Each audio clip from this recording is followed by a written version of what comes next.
Psev. Stream with Psev. Who is ready to learn about aim, coaching, Overwatch, Sev, etc.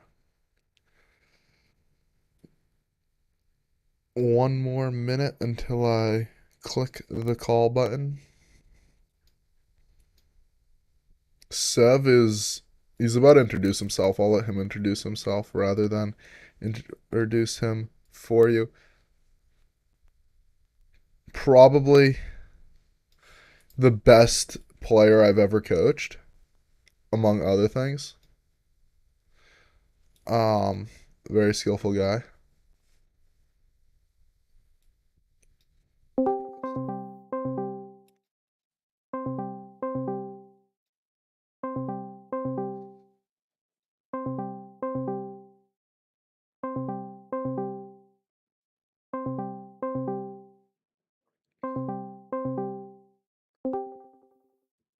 How you doing, Sev?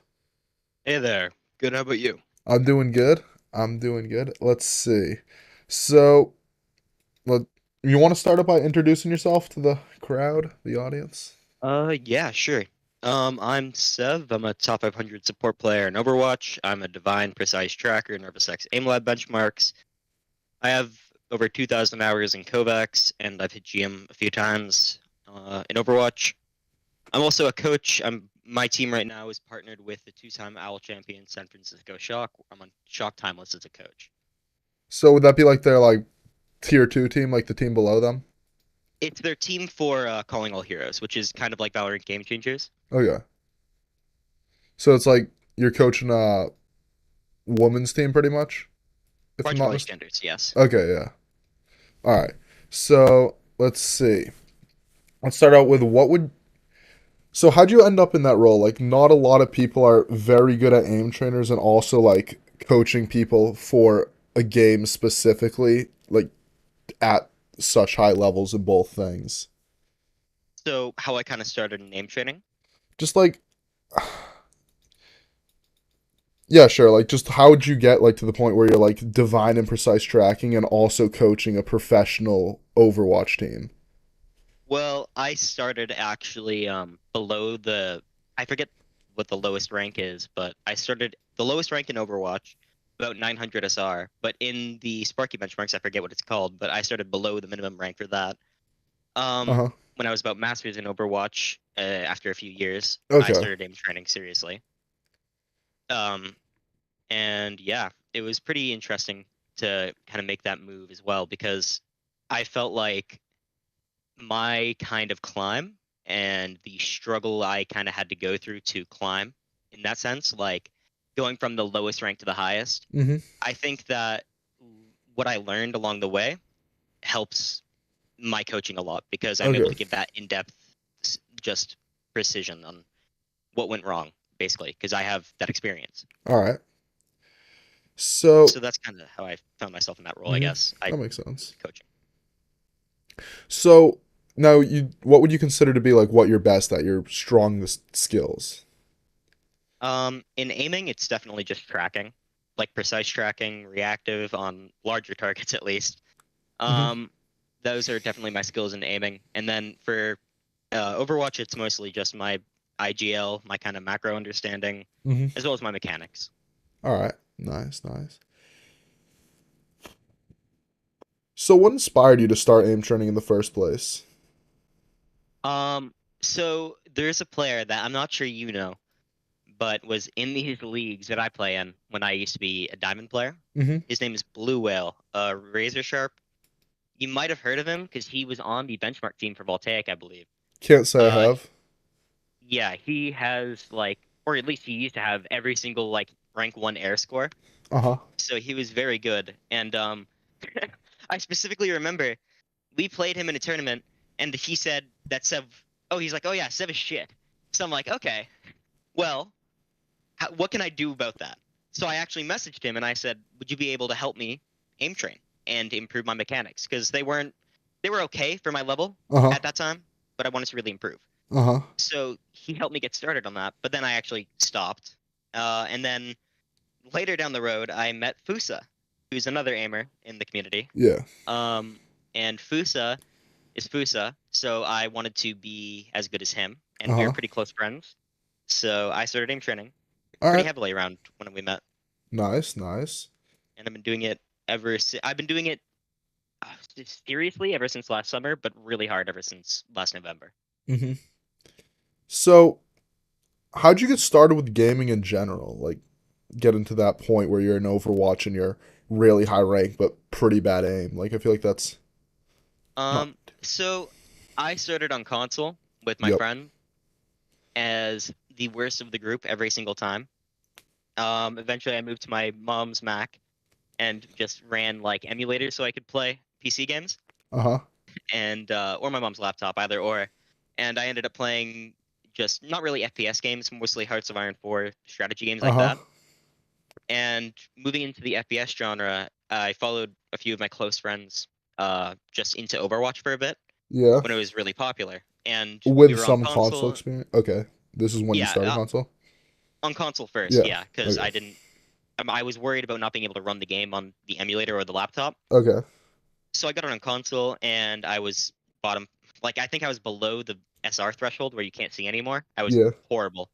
Um, and then I moved to PC. I was like, oh, I'll just be GM now, and I placed bronze. I was bronze for a few seasons. Mm-hmm. So it's really the lack of experience, kind of. And then Overwatch is a terrible game to learn how to aim Uh-huh. in my opinion, just because movement acceleration, everything's so wacky. So I just kind of ranked up based on game knowledge and just hitting lucky shots when I needed to. Mm-hmm.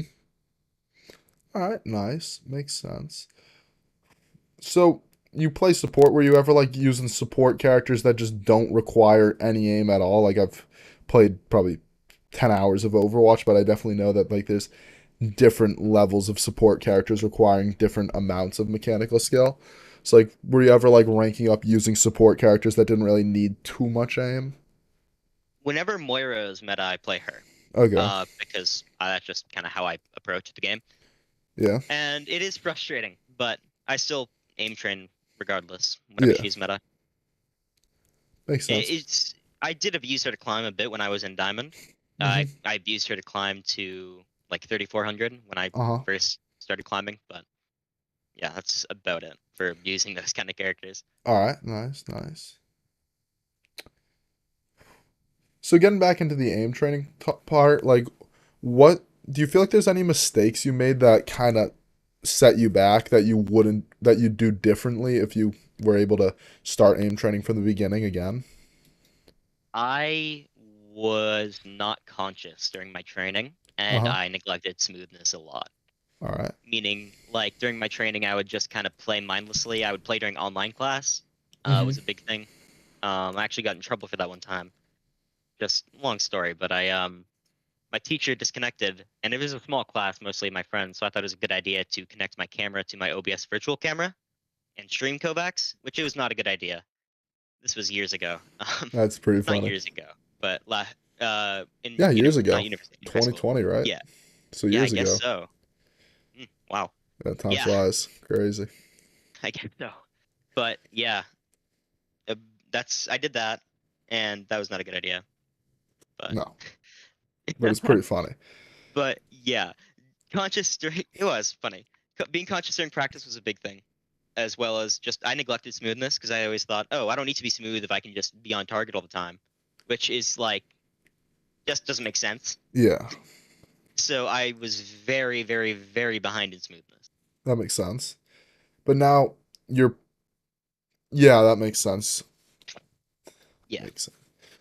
So that didn't affect your reactive tracking as much, you don't think? Or do you think that like changing that approach helped your reactive tracking I get to think where it it is? helped it a lot. Because when I started, it was like I was getting high scores on like LDDH, things like that. Yeah, But I just, on actual scenes with larger targets, yeah. like air nuns, things like that, I just could not for the life of me stay on target. And I was very Mm-hmm. jittery. I just struggled with that a lot. All right, makes So sense. I think learning how to be smooth and like how to properly aim smoothly really helped. It's good to know. What do you think allowed you to start getting ahead of the competition? Like you went from not like not very skilled. Like some people start and they get GM in the first week. You obviously didn't do that. You took some time. You really had to grind. So what caused you to get so far ahead of the competition to the point where now you're like close to top tier reactive, like divine scores and reactive tracking, like pretty good all around. I think it's that if you have someone who wants something, I will want it more than them. Mm-hmm. And I can kind of guarantee that. I'm Mm-hmm. going to work harder than anyone else, and that's what I've been doing. All right. So you've just been kind of have you made any like actual changes to your practice approach? Obviously, like some stuff like that you felt like caused a lot of progress in a shorter period of time than other things. Not changing it actually, because I had a bad habit of changing my practice, thinking, "Oh, this isn't optimal. This isn't optimal." Uh-huh. But that really doesn't matter if you're just putting in the work and the hours. Yeah. That makes sense. Like prioritizing actually playing over playing the right stuff perfectly. Mm, exactly. Like I improved the most from a what you call it? Not the most, but I improved a lot from a routine my friend made me, and it had things like tile frenzy. It had things like close long strays, like Yeah. very basic scenes. But I improved a lot just based off instructions and just by being dedicated while practicing them. Yeah. But yeah, So, that's a big thing to help improve. Sorry for mhm, cutting you off. no worries. How do you feel like this kind of approach affects your coaching? Like, do you try and find better scenarios for people who you're aim coaching, or do you not really worry about it and more focus on just actually getting them to do their stuff? And like, what's your like approach with coaching in that It regard? really varies person to person, but most often it's usually someone who's dedicated enough and they want to just be set on the right path is the most often what I'm working with, I feel. Uh-huh. So it's more so like helping the person find their needs and like help suit their needs, just making sure that they're focusing on the right things, they know their issues. Sometimes I'll make them scenarios, sometimes I'll give them basic scenarios. It really depends on their needs. Uh-huh. All right, makes sense.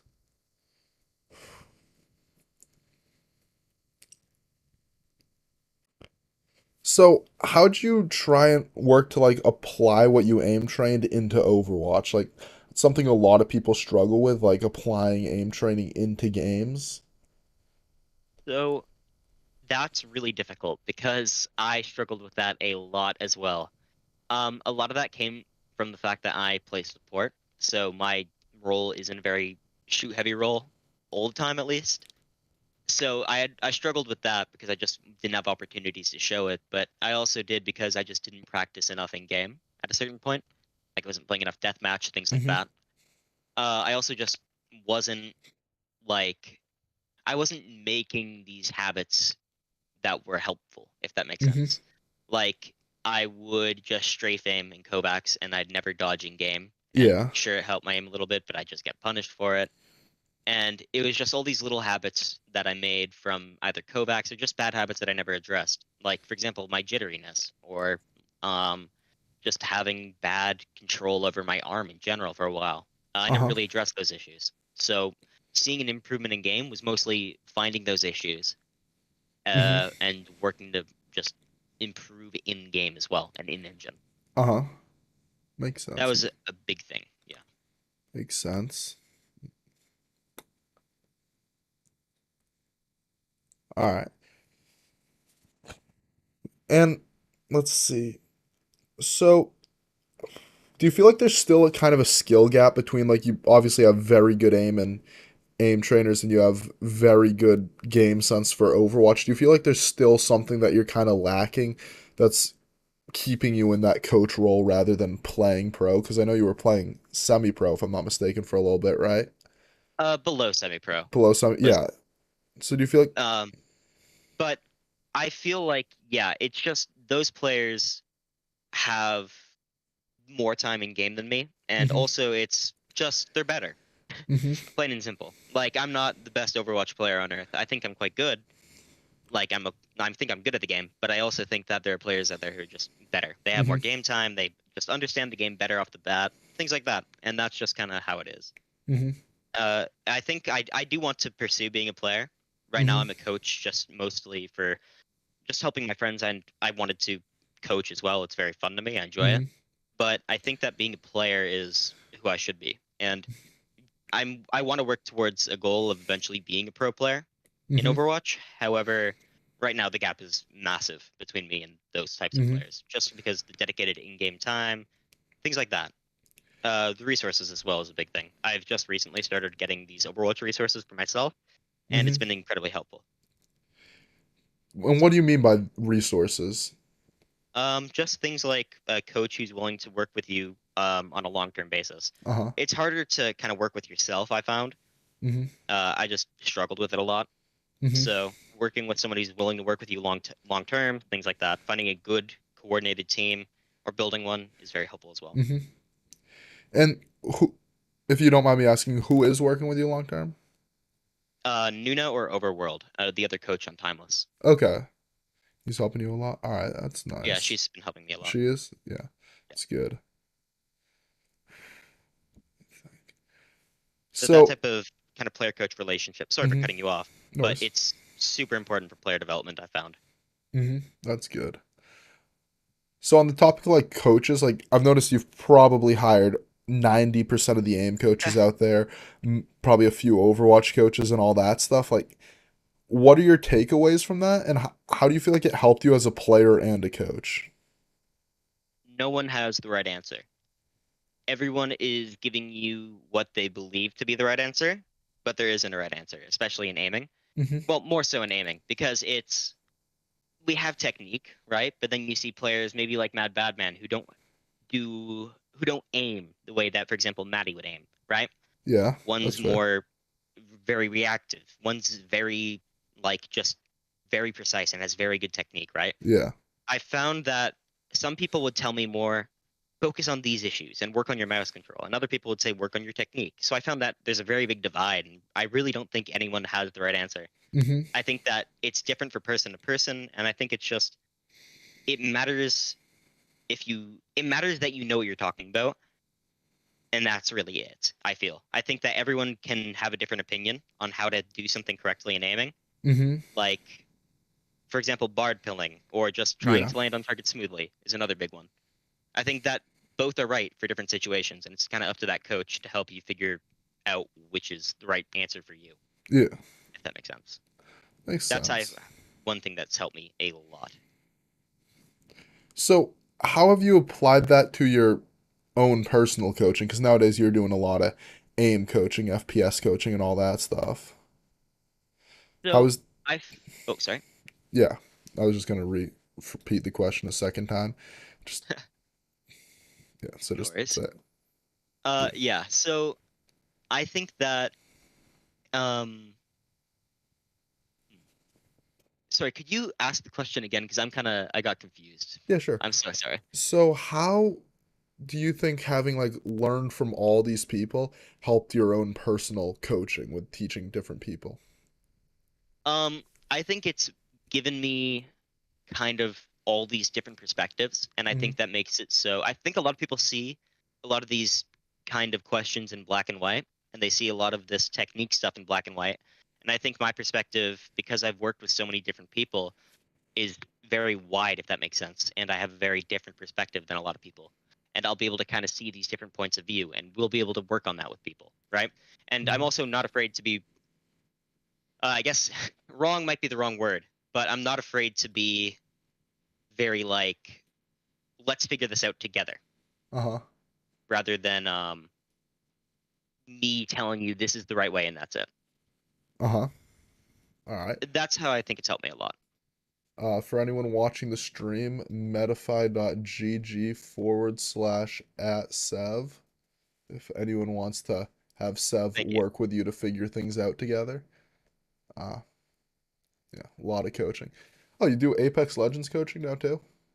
Yeah, because I played Apex for a bit. Nice, nice. Thank you. Hmm. So let me see. How did you feel like? How did you end up in the position where you're coaching that team right now? The Um, so I was on a team called Weezer Wumpuses, and we weren't. we weren't very great, but we were just mostly a team of friends having fun, and a few of our players were eligible for the Calling All Heroes tournament. So they pursued that, and I was able to come on as a coach since I Uh-huh. wasn't eligible as a player, and I got very, very fortunate in the position that I was in, and Hmm. very much liked me as a coach, and the organization liked me as a coach, so I was able to stay on. Nice. Nice. Do you feel like that could help you expand into a pro player or like a coach for another team over time? Like, you know what I mean? By making new connections with this organization and new coaches and stuff. Do you feel like that'll help set you apart? Because a lot of times there will be people who have like the skill to go pro. I've found just browsing Twitter, like pros will be saying like someone has the skill to go pro, but they're just not pro because they just don't have like they're just no orgs want to sign them. Like in Valorant, there was a free agent game changers team that made it to top 8 North America, and also the same thing happened a bit later with Dark Zero's old roster minus a few other people who would go very high as a free agent team, but no orgs really wanted to pick up these players just because they had their own players, their own rosters they were working with. So do you feel like so they were really not able to like get the connections with the orgs and actually get in? Do you feel like having worked as like a coach for this team, like an established team, would be able to bump you into a position where you're then able to like go pro more easily because now you know people who run an org and all that stuff? I If you think were, it's given me. Sorry. yeah. If you, I was I just gonna think say, it's I was just gonna say, if you were to get the skill that you need. um I think that it's definitely given me opportunities to show that I know what I'm talking about Mm-hmm. and I can play at that level as I Mm-hmm. rang for a few scrims. And I think I showed that to a few people, and I think it has helped me a lot. And if I did want to pursue working as a coach with more teams, which I might, or just stay with the org I'm currently with, I think that this has given me the opportunity to meet enough people to move on if I'd like to, or to just continue working with Mm-hmm. Timeless, which has been very nice. That's good. That is good. Has it helped you with in terms of like a Metafy coach, like your experience here, kind of allowing you to coach Overwatch players more effectively? And like, Um, Definitely. It's nice. given me my other coach, Overworld, is so helpful as well. Whenever Mm-hmm. I have a question or something, they answer me as well, and they're teaching me to help work on more macro stuff as well, since I'm a micro coach, and it's very helpful. And it's definitely helped my coaching a lot. This experience, It's good. it's given me the opportunity to just kind of learn more, and it's given me the opportunity to coach and Mm-hmm. get that experience, which has been incredibly helpful. It's good. So I kind of want to shift the topic now and ask you about your reactive tracking technique, like some tips you have for people who are reactive tracking, like things you found in your coaching people struggle with, things you found in your own experience that have helped you practice reactive track, just stuff like that, so that you know what I mean, like just kind of like Um, free whatever you feel talking about. Honestly, for reactive tracking, I think you just need to focus on being smooth and being a precise tracker first of all. Mm-hmm. Because I'd consider Overwatch mostly a reactive tracking game, for example, and I play mostly precise tracking, Mm-hmm. but my reactive tracking is probably better than my precise tracking. Yeah. And the reason for that is I know how to track and I'm able to stay on target enough. And reactive tracking is dumbed down. Reactive tracking is just more reps of like correcting, and it's more reps of just direction Mm-hmm. changes, if that makes sense, Mm-hmm. as opposed to like a long strafing bot. So I think that it's very, very beneficial to get good at precise tracking first, so that way Mm-hmm. you can get your method down, you can get your skill down, right? You can just learn how to track, and then you're able to take it from there, right? In reactive tracking. Mm-hmm. Makes sense. Makes sense. I haven't played benchmarks in a while. Actually, here I can send you my current benchmarks if you like as well. All right. Um, just to kind of show you. I haven't played them in forever, and I actually played each scenario about 3 times. So let me just grab them for you. I All think right. for not grinding the benches, I'm pretty okay, but we'll see. That's Your fair. thoughts? There's a lot of people who I've found like just grind benches, grind all that stuff, and they get the high scores. But if you get were to like find like totally new scenarios with completely different bot patterns, but still had like the same skills being tested, they'd be significantly worse relative to everyone else just because so much of their skill is just knowing the bot pattern. And You know what that's I mean? not necessarily a diss to other people. It's a skill in It's its own not. right. But Yeah, it's just a practicing of technique. All right. yeah, it's So, still just super beneficial to like know how to aim in game and stuff too. mm-hmm.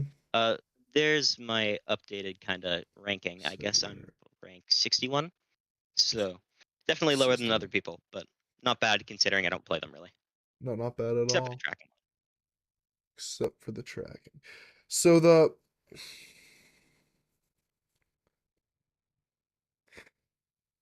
and what do you find like the most important techniques of precise tracking are?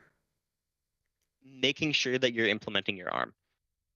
People never really do that, and it's very, very hard to track without using your arm, which Mm-hmm. seems very straightforward. But I find that a lot of people kind of will track with their wrist until they can't track with the wrist anymore, then they'll move to their arm. But I found what's most useful for me was when I'm focusing on reading the bot, I'm using my arm to follow the motion of the bot, but I'm using my wrist to correct and my wrist to just track longer range or fast strafes. Uh-huh. I found that was very helpful. Mm-hmm. And you can even see kind of when I post clips on Twitter with a hand cam, I'm very wrist dominant in my aim, Mm-hmm. but I'm still very heavy in using my arm, right? Mm-hmm. And that's where a lot of my smoothness comes from, a lot of my precision. Makes sense. Makes sense. Hmm.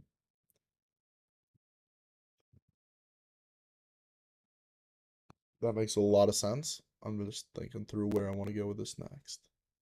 Right? So a lot of people who've either worked with you as a coach or just know you have kind of described your coaching philosophy as very like hardcore. Like I've had people tell me like don't let Sev find this scenario or it'll become his like favorite scenario with like the cartoon sphere. Have you ever played cartoon sphere before? It was Yes, I have. somewhat of a meme. Like a lot of people have said you go for very hard scenarios in general. What kind of inspires you to do that? And like, is there a point where you find things like cartoon sphere to be too hard? I definitely find things like Cartoon Sphere to be too hard, but that's mostly due to just its size and just it's made to be incredibly difficult, right? Uh huh. Um, I think incredibly difficult scenarios are amazing if you're a highly skilled player or you Mhm. have that experience. Mhm. But for newer players, it's very difficult to kind of Yeah. get them into those, obviously, right? Yeah. Um, at a certain level, I think that you need to stop increasing difficulty in scenarios and work on just technique and Yeah. your specific issues. But I think that super hard scenarios are just amazing, especially if you have trouble with paying attention, being conscious during your practice. Like sometimes when I can't focus, I'll just sit down and I'll just sit down and play extra control sphere. Yeah. It's a very hard scenario, but it's amazing for building that mouse control when I can't Mhm. focus. So that's where my kind of love for hard scenarios comes from. Mhm. That's reasonable. It's reasonable. Hard scenarios for when you just want to push everything, and then when you want to work on a specific, isolate a specific technique, you go into a scenario that allows you to isolate it. Exactly. It's good philosophy. Hmm. For more general routines, I don't really go smaller. What I do is my philosophies in towards scenarios at least, I go towards faster and Mhm. just more like fast strafes. Mhm. That's what I prefer Mhm. over size, just because I think that again, at a certain level, the size is just going to do more harm than good, since you're practicing Yeah. trying to even get onto target rather Yeah. than tracking the target. Yeah, I agree with you on that one. I had a bit of a phase where I was very into the hardest scenarios. I don't really go for those as much anymore. But I do think, and tell me if you agree with this or not, like you if you only train on targets that are bigger than the smallest target you'll face in game, then you're not really preparing yourself properly for the game, if that makes I think sense. kind of agree. I think it depends. Uh-huh. Like I practice on targets that are larger than Overwatch targets all the time, but Oh usually it's yeah. because I'm practicing my reactivity or smoothness, right? Yeah, yeah. I'm not saying you can't. I'm not saying always. Like I'm saying like if Mm. every single time, if you never practice on targets, like 95% of your routine is on very big targets, then it'll be a lot Yeah, harder to improve.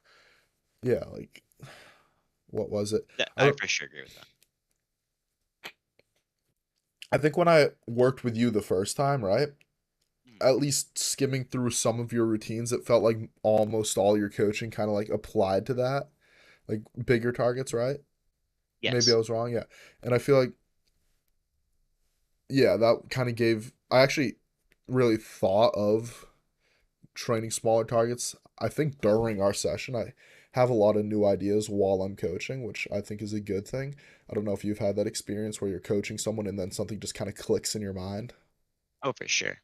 Yeah, that Yeah. was, I think our session was one of those for me, where like it hit me like he's not hitting headshots because he's always training on body size targets or bigger. Why not like work on smaller targets? Yeah, I think it's super beneficial to Yeah, do so. Yeah.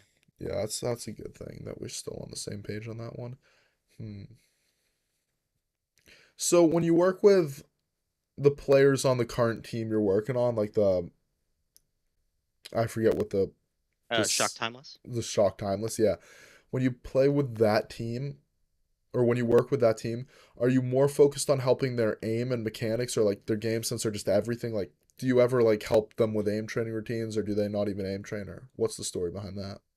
I mostly focus on the mechanics side. Uh-huh. Um, for example, for Jim and Azure, who are our DPS players, I Uh-huh. focus very heavily on getting them to a high level on movement and aim, just because Mm-hmm. they didn't have that higher tier experience yet. Uh-huh.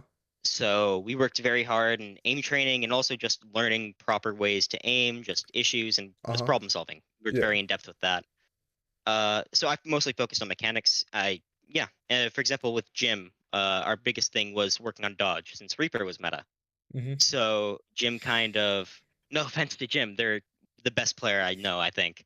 But they would just kind of walk in sometimes and just die. But now they've improved their dodge very, very much, right? They're able Yeah. to just kind of live in these situations they normally wouldn't. That makes So sense. that's kind of what I did in the team and Do my you role.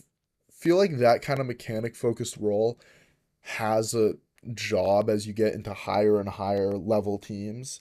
If you know what I mean by that, like Mhm. a top tier pro team, like I think do you think it's important, but I don't think enough teams have the budget for that that. makes sense? And I think it's just such a niche right now Uh-huh. where, especially in a game like Overwatch, where at the highest level mechanics make you shine, but mechanics very rarely are going to win you games based on mechanics alone. Yeah, I feel like it's a lot of FPS games nowadays just because the way they Mhm. design them. Yeah, but I still think it's super important. Yeah.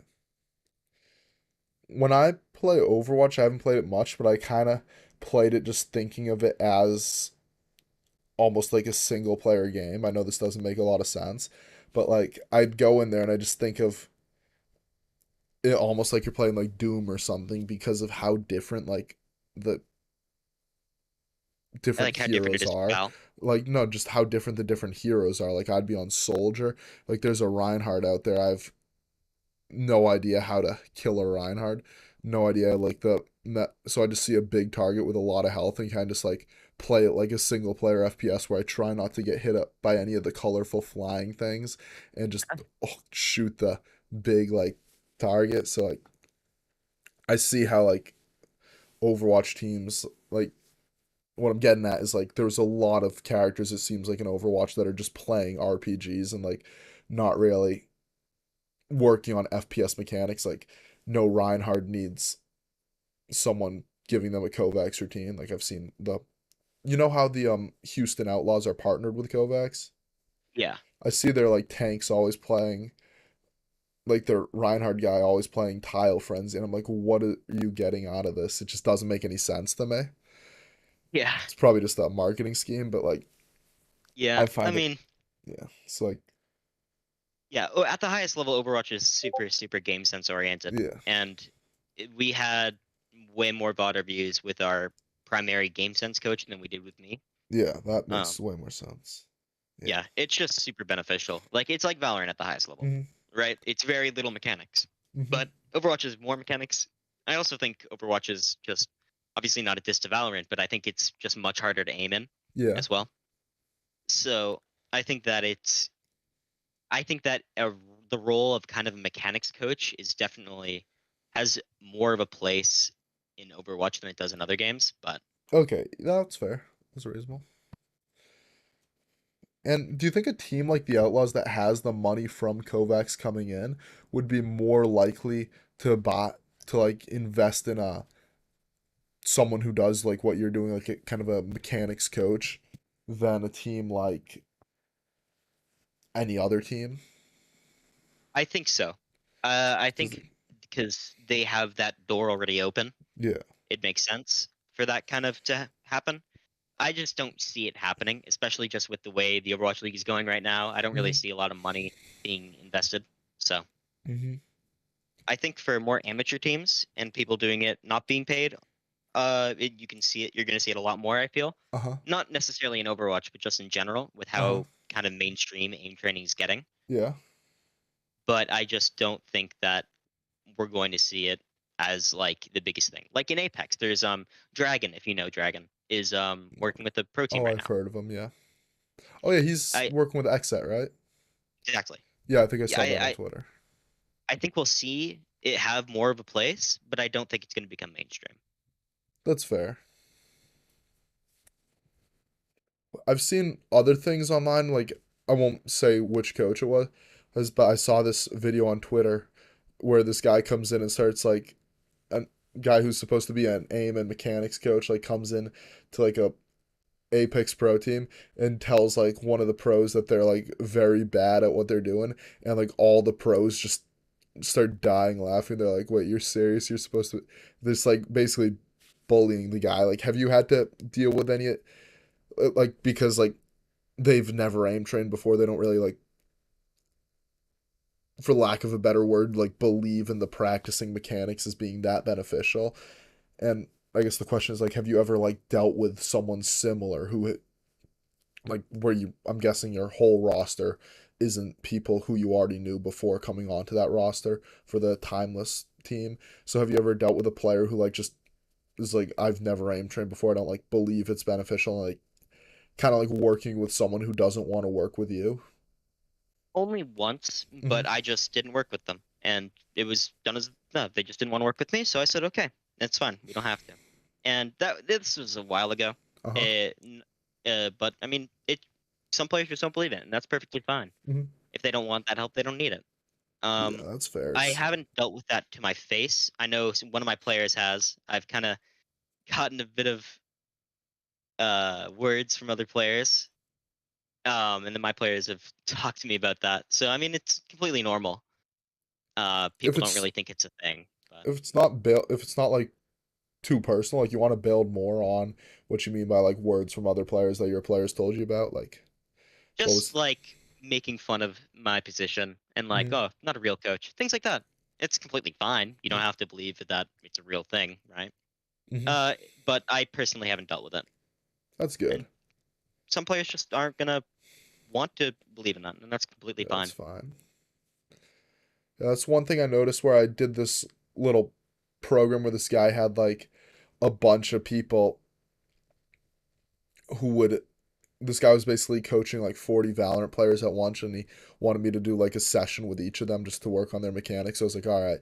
And I get in there, and like a lot of the people there were like very excited to work like on aim. Like some of them had even seen my videos before, but like some of them were just like not caring about aim trainers, like didn't want to work on their aim. Some of them, and yeah, it was like an annoying experience. I agree, and it's not like Overwatch. Also, like if I coach too many Valorant players in a row, I start to go insane because it's like not like Overwatch where you're coaching like different mechanics like and all that stuff. Like I need a CS:GO player or an Overwatch player or an Apex player to mix in, like because I'll coach anyone, and I will coach people in games I've never played before just for fun. Like I played PUBG once, sick, like probably a year ago. Coached a guy in it 6 months ago, and it was just for fun. Like I'll just tell people like I've never played your game before, but I can look at how your crosshair's moving and how the enemies are moving and ask you some questions about your game and just then tell you my thoughts, tell me you what I think you need to work on.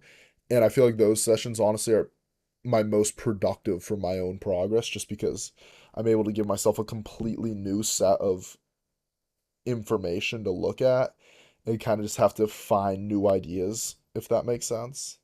Like it's I easy to I understand. fall in a trap where like you're playing like where you're coaching people and like attack FPS and it just feels like every session you're just going over the same stuff even though you try to be reactive to the student it just like feels like they're the same student. Like that's why it was like that's why your session was so fun and like I earlier said it was like a session where I kind of came up with some new ideas and like those kinds of sessions are just a lot more fun for me. Yeah, I find those where it's more problem solving are definitely more engaging.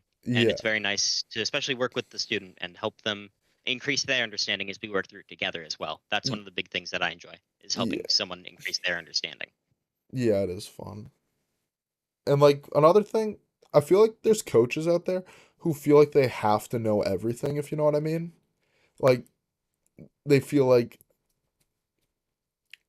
I really don't have any specific people in mind off the top of my head. Like this isn't attempting to fire shots at people.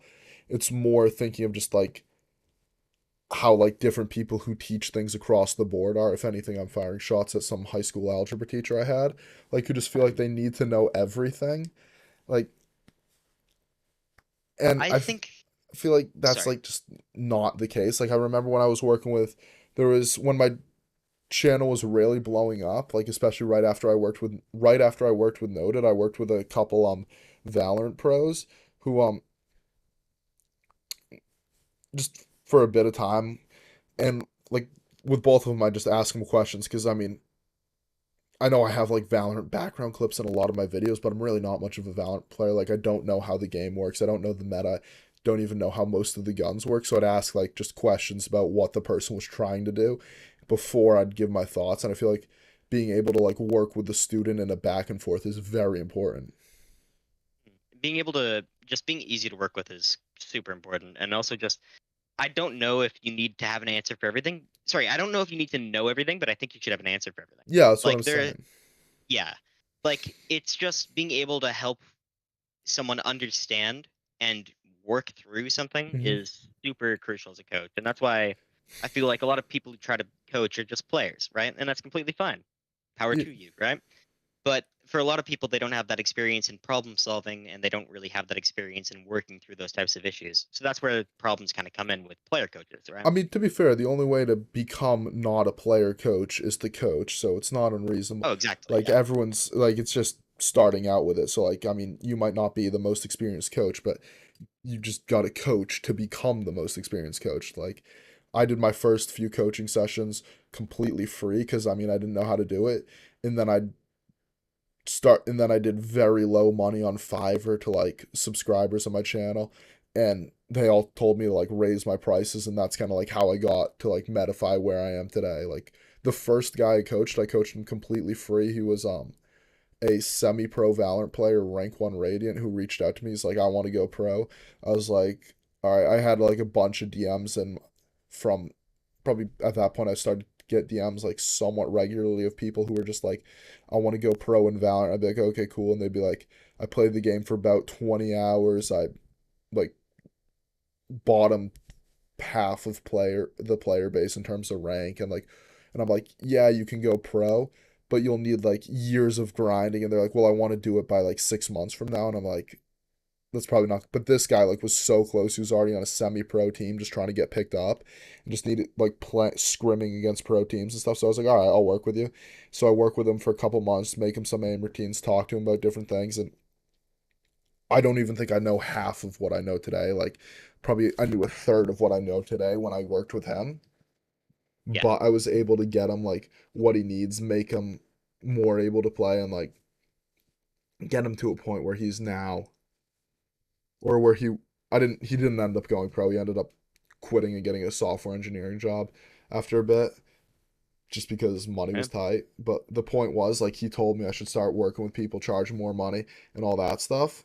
So I just started doing that and like yeah that's my point, like if you're a player or just someone who wants to try coaching, like I feel like just the best way to do it is just try coaching. Yeah, the best way is to get experience is just doing it, right? Yeah, And exactly. I've been lucky enough to work with coaches, so I have a good idea of how it kind of functions. I've worked under coaches, so it just the experience is experience, right? And just taking that experience and working with what you get, oh it's that's an super just important. that's another thing, like I stole your idea of like hiring coaches. I ended up hiring unans Um, Mhm. just because like hiring aim coaches to learn how to coach better and also to learn how to aim better. Why not get better at aim? It's fun. Yeah, I mostly did it for improving myself. I didn't really start coaching until super recently, but Yeah, no, it so when you announced your coaching, I was like, oh, so he hired every aim coach in order yeah, to become. I was like, that's actually smart. I was like, all right, I'm gonna do that, and I wasn't gonna obviously just because I know some people are very private with their ideas, like secretive and stuff. So I obviously wasn't gonna hire someone like and like then also do my own coaching as secret. So I just said to him like I reached out to him, went out of my way to reach out to him, and I was like, look, I'm also like working on aim coaching. Like that's something I've been doing. I also make content, so I give a lot of information out for free. So I want to hire you as a coach, but I'll probably anything that's said in the session, I'll probably release for free. So if you have like some kind of like secretive information, like I get that some people do. I personally don't agree with that. Like all my sessions nowadays are on live stream. Um, I don't really try and hide anything from people because I think the value in coaching comes from reacting to the student and like really individualizing things and working through their problems, like we've been saying. yeah, So, and Yunan said that he basically repeated that idea to me. Like he agrees that like the value of coaching, like so he was like, yeah, I'm fine with you like doing other things like publicize. It won't help. Like it won't take the value out of my coaching, which I think is a very good sign that that person's an actual coach and not just someone who sells routines that they think are cool. exactly. Like Yeah, there are some people who are very secretive, and that's completely fine. But I've never leaked someone's like yeah, if someone has asked me to keep something secret, I've never shared it because that's just not who I am. yeah, But I don't really try to tell people to hide ideas. Really, it's if you get my coaching, you're hiring me because I have that experience and I can help you a lot. yeah. But That it's it's just interesting that people do have that philosophy where they try to hide it. Yeah. yeah, that I agree with that. Like the whole hiding ideas. It's Mhm. Yeah, I agree. There's like a lot of people like, and I feel like it makes some sense for it makes a decent bit of sense for pro teams to hide their playbooks. I've found it really annoying back when I played Siege, like where like the only way you could get any form of high quality information was by watching this guy called Reaper, who was a pro league analyst who had a YouTube channel, and other than that, like you couldn't get any. And then he quit YouTube, so all of a sudden there was no real high quality meta information for Siege, and that's actually probably why I quit the game. The main reason why I quit the game, because I just like that content and trying to work it into my own gameplay so much. So like, what am I getting at with this? Like, I feel like it's very nice when there's like actual public information out there to Yeah, well, work that's with. also how you just keep the scene alive, right? When you Yeah, gatekeep everything, like how the FPS community kind of does gatekeep stuff in aim training, yeah, it's super difficult to get new people into the scene just because no one's going to pay money for something they know yeah, nothing about, right? yeah, It's just difficult, and it does harm the scene a lot. But I understand people's reasons for it, right? Sometimes there's just information you feel that you have the kind of right to, and I don't yeah. agree with it. But I That's mean, reasonable. Like it's you do you, you know? I mean, I feel like if we look at it in terms of like other fields, like intellectual property, it's like reasonable for someone to be able to like copyright their new invention. So like if you see like let's say you invent, I don't know, like you invent a way for you invent like a vase mount for a monitor, right? It seems reasonable for you to be able to like trademark that and sell it as your own product rather than someone else like taking your idea and selling it as their product. But like I just feel like with this topic it's a bit different. You know, it just I don't know what about it makes me feel differently, but I just feel like there should be more public information. I think it's partially due to just the age of the scene as well. It's a super new scene, right? I didn't like even know about it until like 2019, right? And I think it's important that we have those free resources, sorry, like Voltaic, Yeah. right? But it's just at a certain point, like I think more things need to come out, right? And it's Yeah. great the content that Voltaic's making, right? But Yeah. I don't know. I've been Gatekeeping that kind of stuff is just going to harm the scene and people breaking into that scene. yeah. I remember like Rid went on the grind set where he would like get all the information from everyone and make like videos on different things. And for a while, like Rid made like that whole aim training crash course series, and that was pretty cool. And then like he quit, and now I feel like the only person really consistently uploading YouTube videos on aim training nowadays is myself, honestly, which I Yeah. don't like because like I feel like there should be more. Like it's just like yeah, just like becoming a like Bardo's did a lot of content, Christmas is canceled, did a lot of content, but it seems like there's never like more than two active aim training YouTubers at a time. And I think it's good that like the content that we've had so far is incredibly high quality from like people like you, like Grid. It's Yeah. super high quality, but it's just not enough, and it's not enough for like one or two people to do, right? It's just I Yeah. think the scene just needs time to grow. And it's And I interesting. think AimLab is doing an amazing sorry for cutting you Yeah. off, but I think AimLab is doing an amazing job of marketing, for example. My thoughts on AimLab might be a bit of a rant, but I feel like you ever seen the South Park about Family Guy? I don't think I have. Where basically the show's wrote by a bunch of manatees that just pick up balls with random like political events, people, topics on them, throw them into a thing, and that's how they make a Family Guy joke. Like basically just completely random. Yeah, It's I feel like that's kind of how the AimLab devs operate. Like one day they release a sense finder, the next day they release like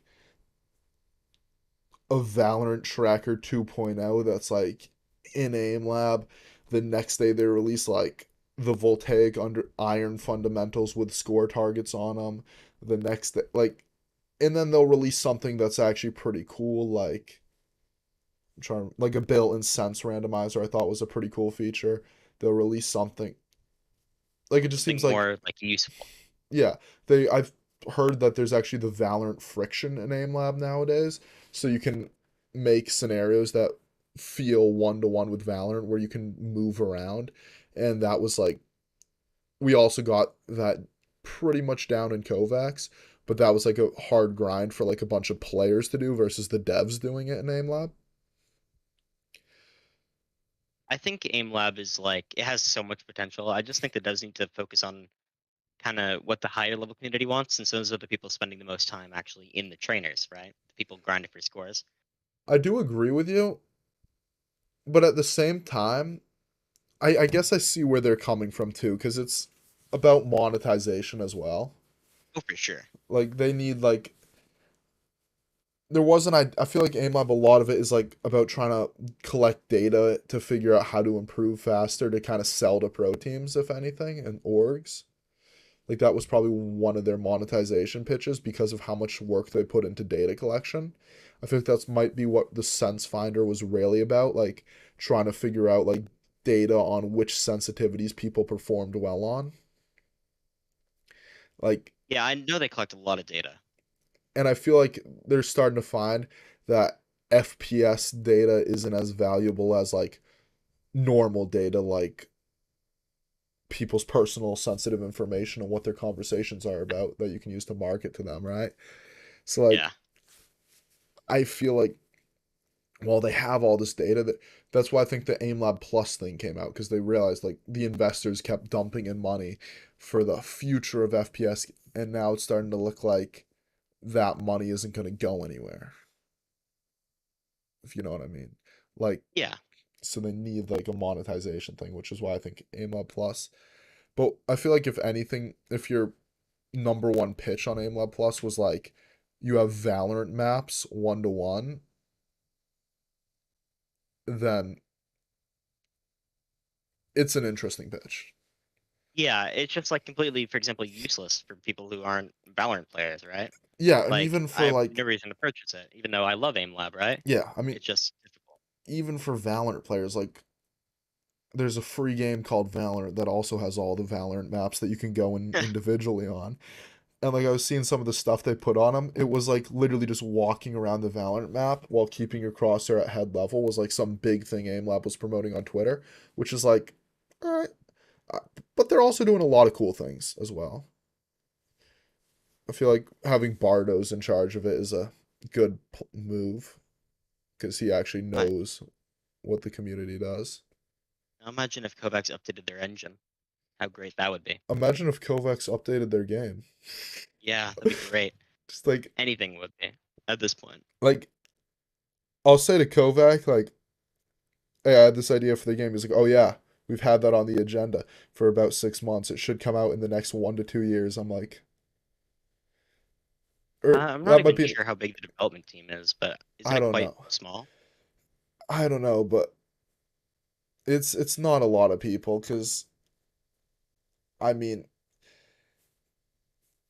one, they've actually got to survive. Like, I feel like it's probably.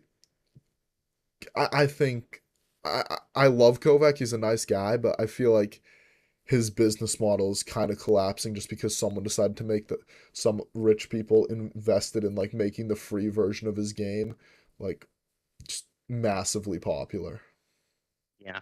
I don't know enough about business to say anything about that, but Yeah, yeah, it does. It's just really unfortunate because I definitely prefer Kovacs, right? But it just yeah, feels me too. like the others are innovating faster. Like Game Beast and Yeah, AimLab both feel smoother, right? And then it's just the scenarios really that are keeping me in Kovacs and the playlist function because I hate AimLab's way of doing it, but still. yeah. I love. Have you played the reactive tracking on aim beast spill and benchmarks? Yeah, I love them. I feel like that's like the best reactive tracking benchmarks I've actually seen. Mhm. Cause like They're very good. in terms of actual reactive tracking, like I feel like a lot of them are just like precise tracking that strafe more, like we were saying earlier. But I feel like those like actually kind of get into that point where you're struggling to read the target. At least for me, maybe you're at a higher level where it does feel like that kind of precise tracking. It definitely does feel reactive, which Yeah, I it feels a love. lot more reactive It's than like very challenging too. no offense to the RA benchmarks, but like strafe track, RA strafe track, the normal like hard benchmark RA strafe track. When I play, it just doesn't feel reactive, and I'm not even like getting a mythic score on it, and it feels like I can be aware of where the target is in relation to my crosshair at all times. I'm just struggling to actually have it on target, if that makes sense. I actually quite like RA's reactive benchmarks, I'm not but saying they're bad, I'm just saying oh that they yeah, no. don't tap into the target reading aspect of reactive tracking. Yeah, I agree with that. Yeah.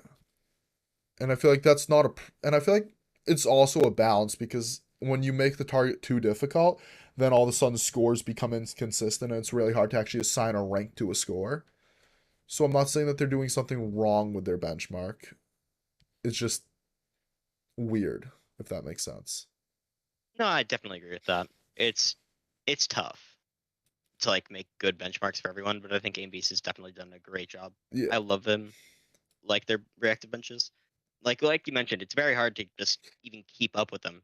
Like it's hard to read them, let alone track them, and I love that. Like even for the smooth tracking ones or precise tracking, sorry, they're still incredibly difficult to stay on target, which is just great practice, right? yeah. And Mostly apparently if you're higher level. the Still, way they made those was and also they have lower level benchmarks which are helpful for practice too. Like they have 3 tiers of benchmarks. yeah. The way they made their benchmarks though, I was talking to the actual guy that just took there was like a I don't know if he's a player or like a dev or whatever, but this guy who's a send designer basically just like went in there and he just talked and he would just send scenarios to MBM and he MBM would like look at them and like think about them and like talk about what kind of scenarios there should be in benchmarks and they just go back and forth until they had like what they have now for benchmarks, which I think is why they're very reactive but also very good. Yeah, they're very good. I think that's a great kind of methodology too. Just talking to the players, Yeah. which I feel like people try to do a lot, but I think it's just not done well enough. Yeah. Especially for things like Kovacs. Like I don't Kovacs think anybody cares about Kovacs awards. Like I sure they're a thing, right? But I don't think most people most care. people I care because I want to put it in a YouTube bio and a Twitter bio. So Yeah, well, I actually that stuff matters, but I actually went hard on the Kovacs Awards. I retweeted it and said that if I get voted the number one like most helpful community player, right? I will give out 2 free coaching sessions. I'll do a free coaching giveaway, and all the other people were all the other people were like, oh wow, I'm so grateful to be nominated for this position. Like Krasky, that like Saint guy who coaches. I'm not sure if you've heard of him. They're like, oh wow, I didn't even ask for this. I'm so grateful to be nominated for this position. It's so cool. Like Rid doesn't even respond because he's completely MIA, and I'm just like, guys, remember 2 free coaching sessions. You got to get me to win this. Like, it was funny because I want that in my YouTube bio for people who've never heard of my channel before. Yeah, I think it's great for that marketing too, but I think I more mean just for the competitive player base. Yes, I agree. Like it's up. And marketing, it's like it's all a balance. It's hard to say exactly. Mhm. So let's see. Yeah, I do like the Kovacs. And what do you think of the Kovacs built-in benches? Uh, they were very easy. I think that they were like, especially the Overwatch 2 ones. I got GM like within a few minutes, I believe. Yeah, I've one tried a few of the Overwatch 2 ones. What did you like the Pure G ones? Pure G ones were designed by Doki, I think. Those were amazing. I Those loved were them. I played them a decent bit, but I noticed they weren't like at least the way they were implemented into Kovacs itself wasn't great at the time because I would like read the description of a scenario and I'd realize that it's a completely different scenario. Like they had like some of Yeah, their I noticed that category, too. and then I noticed like some on the very low end of the spectrum, like whatever like the first few like lowest scores were, like there would be like a score and then the next rank up was a lower score, Hmm. and I was like, what even is the point? Yeah, Yeah. But the implementation was very odd, I yeah, think. I played them a bit and then I didn't really grind them. I actually kind of forgot about them until recently. And then I got a DM from Dr. Uninstall a little bit ago, like saying, hey, you want to like put some benchmarks in here? And I was like, give me a few months. Or I said to him, I'm working on something. I give me a few months. And then he was like, all right.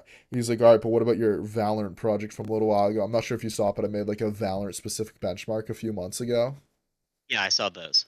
Yeah, I he says to me, "What if you put those in there?" I was like just trying to get something in there because they're trying to get game specific benchmarks up now.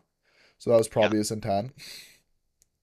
And I just say to him, my Valorant benchmarks got like way too many issues with them that I want to correct for me to want them like for me to like continue to push them forward. I don't know the way I feel like the way I think of projects is I do attack FPS project or something like that, right? Or I do any form of project and I immediately go to thinking, what's wrong with it? Why is it bad? What needs to be changed if I do a 2.0 version? And I feel like a lot of other people in the AIM community, when they finish their projects, they're like, this is the best project. Which, I mean, don't get me wrong, a lot of times I will like think a certain project I made is the best one that exists because I made it by looking at the shortcomings of all the other projects beforehand, right? yeah, And then but then I'll just think like everything is bad, nothing is worth training on, and I'll just be like, yeah. It's like that's just you like need to. a mentality I Sorry, get this. Yeah, sorry. I think it's just difficult because like nothing's going to be perfect for everyone, and then it's also just the issue of like some people just don't like practicing certain ways. Like I can't play one by one playlists. I Yeah, can't. Um, it just I feel like nothing in it, like something like aim, is going to be perfect. yeah, that's And I fair. think, yeah, I think everything's going to kind of need to be just reworked or be worked on constantly, and that's just how it should be.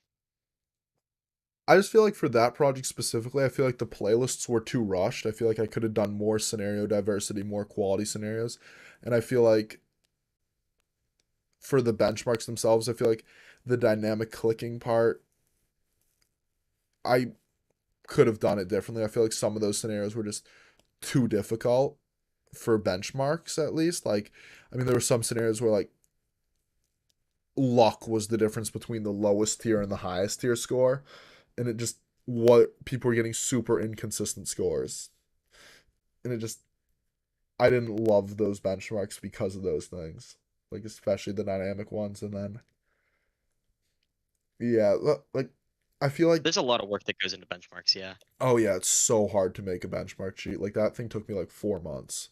Me and Well, Stark 4 months. and it was very difficult to make. And then just the like randomness in scoring is just such an issue too, and like people just don't do it right. They don't Yeah. implement like trying to minimize RMG right. Not saying that you didn't, but it's just a big Oh, issue I with definitely release too. ignored minimizing RNG. That was the biggest issue with my benchmarks. And like, because the issue was like I worked on it with Stark LN. Yes, He and I worked on those together, and we'd like call and we'd be like, just we were trying to like strike a balance between RNG and difficulty, because if it's and what we kind of found was there's like an RNG difficulty line when you're trying to make benchmarks where like you can't make a scenario that is like has all these different things without it becoming too RNG. Like it can't be like a dynamic clicking scenario where the bot moves this fast and this randomly and not be RNG. But then if you make it any easier than that, it gets to the point where like one of the skills you're actually trying to benchmark people on is kind of just doesn't lost. matter. And Yeah. that's like why I think that's a thing problem I've found in like a lot of benchmarks nowadays. That's why I like it's hard to make a benchmark that both has reactive tracking that like challenge you in terms of target reading and also low score and consistency. Yeah, like the aim based ones are super inconsistent, I noticed, but I still Yeah. like playing them. Yeah, they're really Uh, good scenarios, but in terms of benchmarks, like their ranks, it's really hard to say exactly what their ranks mean. mhm, Like, yeah, it's just that's just a struggle, the benchmarking struggle. yeah.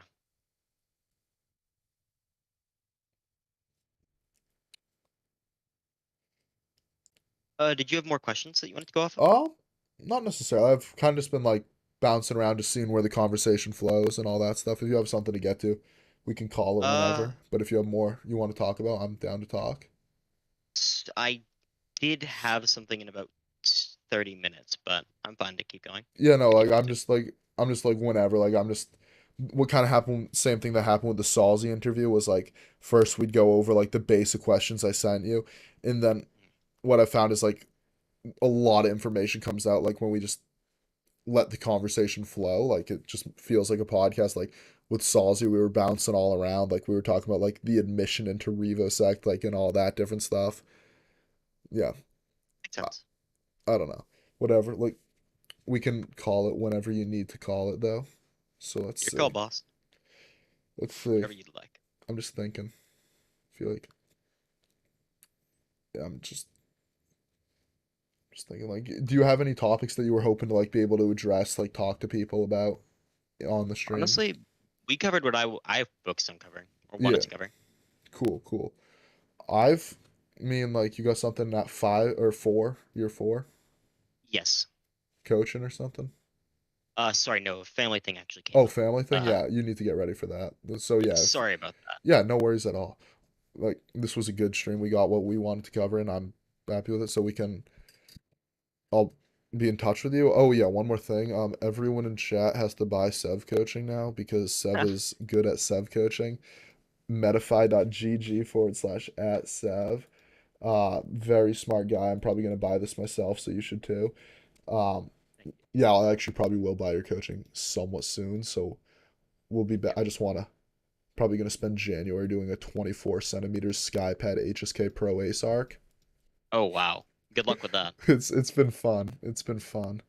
I actually it's pretty good for static because like all the different problems I'm finding are starting to cancel out weirdly. Really. Yeah, like That's interesting. if you need to leave, that's fine. But like, No, I don't. I'm uh, curious, like what are you okay, finding? so basically static. Like the problem with the Skypad, right? Mhm. Stopping power is hard, right? Exactly, yeah. So you can't really static easily on it because it's so hard to stop your mouse because low friction. But then the HSK Pro Ace is so light that it doesn't really require that much force to stop. And then when you hop Oh, on 24 centimeters, all of a sudden you never really end up going that fast.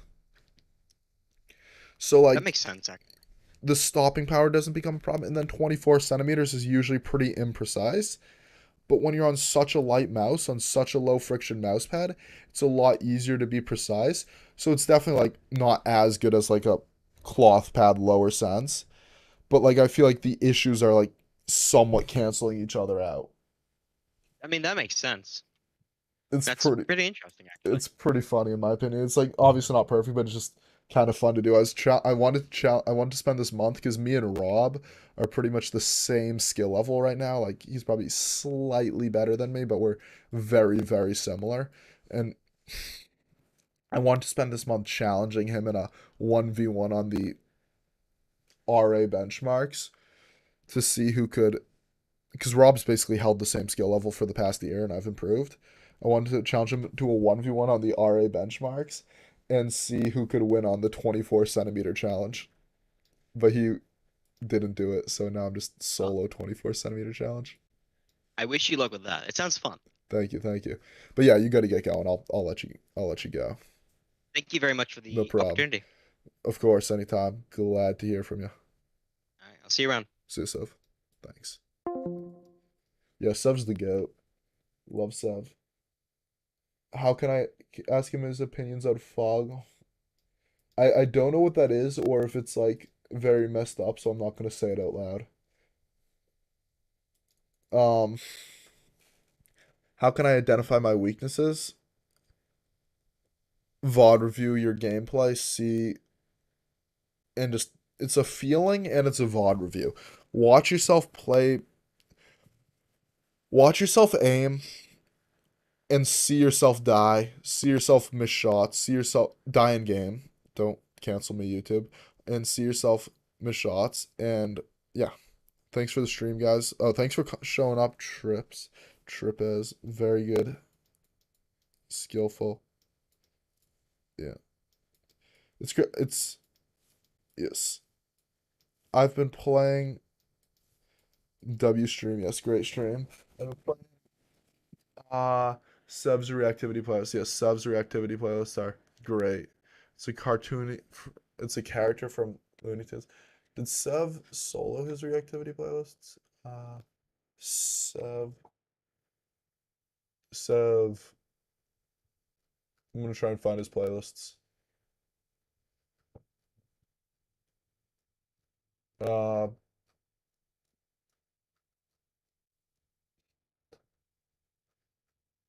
streaming Sev's Twitter circle tweets on accident. Gulp. Uh, yeah, I can't find him, but you get the point. He didn't use the content channel.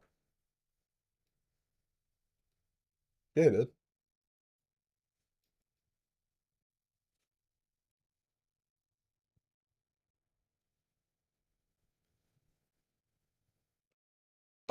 Let's see. Any other questions from anyone vibing in chat before I just go eat dinner and work out? Or really lunch. Lunch slash dinner and work out.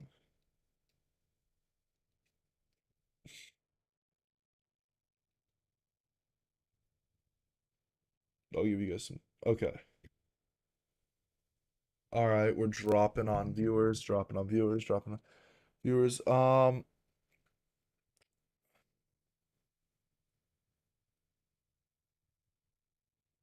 All right. Goodbye to everyone. Thank you to Sev again if you're in chat or you can see he probably can't. He's probably rushing to do a family emergency.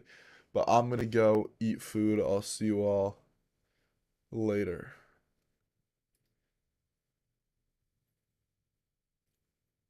You think you have them? Do you want me to send them? No, no, I just wanted to see if Rob helped him make those. I remember Rob was making a bunch of playlists with a bunch of people, like tag teaming, and I just wanted to see if Rob tag teamed them. Just to satisfy my own curiosity, because I vaguely remember that. Alright, I'll see you guys. Thank you for showing up to the stream. Adios.